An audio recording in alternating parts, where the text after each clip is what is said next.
कि लाख 2 लाख आदमी उस टाइम पे इकट्ठा हो जाता था जी संगम में। जी। उनकी शर्त ये थी कि भाई हम तभी आएंगे कि जो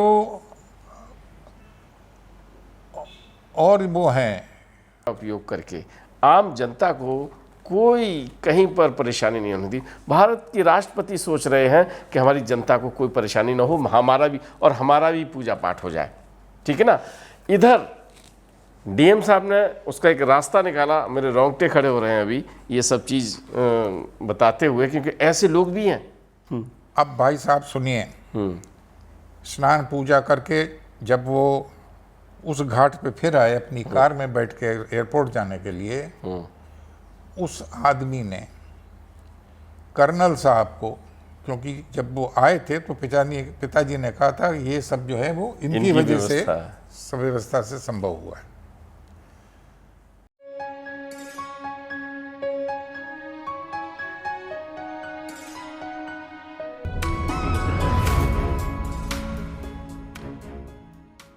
एक आपको प्रसंग सुनाऊं। जी जी, स्वागत है। बाबू राजेंद्र प्रसाद हिंदुस्तान के, भारत के राष्ट्रपति, जी, ये सन 54 की बात है। जी, माघ मेला लगा था। पिताजी हमारे इलाहाबाद के डीएम थे। जी, राष्ट्रपति भवन से एक चिट्ठी आई कि वो आना चाहते हैं फलाने टाइम फलाने दिन संगम में स्नान करने। जी, कोई मुहूर्त था वो खास। जी, और उसमें ये लिखा था कि उनकी बड़ी इच्छा थी, बड़े पूजा पाठी आदमी थे, जी, मगर आपने उनकी कोई तस्वीर नहीं देखी होगी।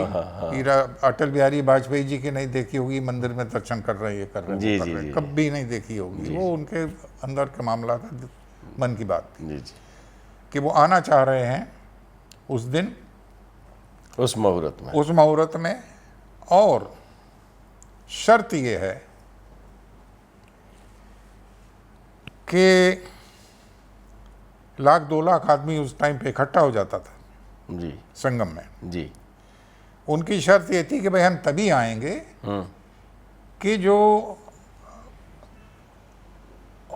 और वो हैं पूरे पब्लिक जो है नहाने धोने वाली जो वहाँ श्रद्धालु आएंगे, उन श्रद्धालुओं को उनकी तरफ से कोई तकलीफ नहीं होनी चाहिए।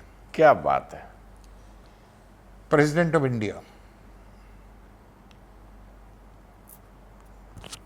वो टाइम अलग था, डीएम के हाथ में अपार पावर्स थी,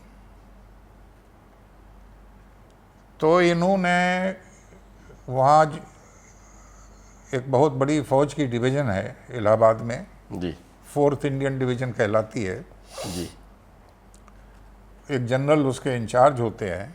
जी, उनसे बात करके जो उनके इंजीनियरिंग के कर्नल साहब थे, कर्नल वीवी रत्ना स्वामी, मुझे नाम भी याद है जी, वो हमसे करीब 4 इंच ऊंचे थे। आपको बहुत कुछ याद है, ज्यों का त्यों। जी, कम से कम 4 इंच हमसे ज़्यादा लंबे थे। जी, आई शाबाश। उनको बुलवाया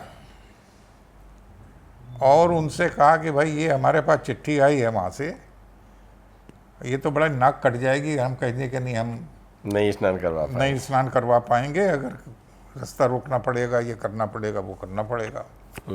तो हमको ये सूझा है कि एयरपोर्ट से उनको जमुना जी पे एक कोई घाट है, टूटा फूटा बड़ा पुराना, उस घाट को अगर तुम सही कर दो तो उस घाट में हम उनको उतारेंगे और वहीं से तुम्हारी बोट चाहिए फौजी, तो पानी के रास्ते से लाएंगे संगम। हाँ। वहीं उनकी पूजा अर्चना करवा के नहलवा करके उसी तरह से वापस ले जा करके भेज देंगे, कोई को पता ही नहीं चलेगा कि राष्ट्रपति आए, चले गए। जी, तो राष्ट्रपति आए, स्नान किया, पूजा करी, पौना घंटा वहाँ संगम पे थे। क्या, और स्नान चलता रहा। एक आदमी को पता नहीं चला कि यहाँ कोई वीआईपी आया है। हाँ। और जैसे आपसे मैंने शायद पहले कहा होगा, हमको फोटो खींचने का बड़ा शौक था उस टाइम पे। जी जी जी। तो हम नत्थी लग लिए थे। अच्छा नत्थी लग लिए थे। अब भाई साहब सुनिए, स्नान पूजा करके जब वो उस घाट पे फिर आए अपनी कार में बैठ के एयरपोर्ट जाने के लिए, उस आदमी ने कर्नल साहब को, क्योंकि जब वो आए थे तो पिताजी ने कहा था ये सब जो है वो इनकी वजह से, सब व्यवस्था से संभव हुआ है।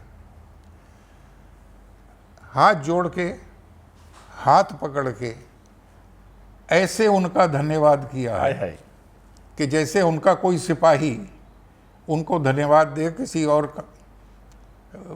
किसी मेहरबानी करने के पीछे कि आपने साहब बहुत मेहरबानी करी, मेरा काम हो गया जो भी हुआ। और दिखावा नहीं, उनकी शक्ल से दिख रहा था कि ही मेंट इट। ये हमारे क्या कहते हैं, राजनीतिक नेता ही नहीं, महाराज जी के भक्तों में से रहे, महाराज जी के भक्तों में से रहे होंगे। हाँ, ये तो मुझे आपने बताया। हाँ। ये राजनीतिक नेता नहीं, ये एमएलए नहीं, एमपी नहीं, भारत के राष्ट्रपति थे। भारत के राष्ट्रपति थे। ऐसे इंसान के लिए से आप डरेंगे या आपको इनके लिए सम्मान होगा? सम्मान होगा। आप फर्क देख लीजिए। देखिए, बहुत प्यारा प्रसंग आपने सुनाया और आपको मैंने ये भी बताया कि डॉक्टर राजेंद्र प्रसाद जी महाराज जी के भक्त रहे हैं। और मैंने आपको बताऊं, मैं ऐसे ही हवा में नहीं कह रहा, मुझे उनका सानिध्य पाए, महाराज जी का सानिध्य पाए, जो बरसों बरस महाराज जी के साथ रहे हैं। उन्होंने बहुत सारी ऐसी बातें बताई हैं, लेकिन ताला डाल के ये हमसे वायदा करा लिया कि ये आप कहेंगे नहीं।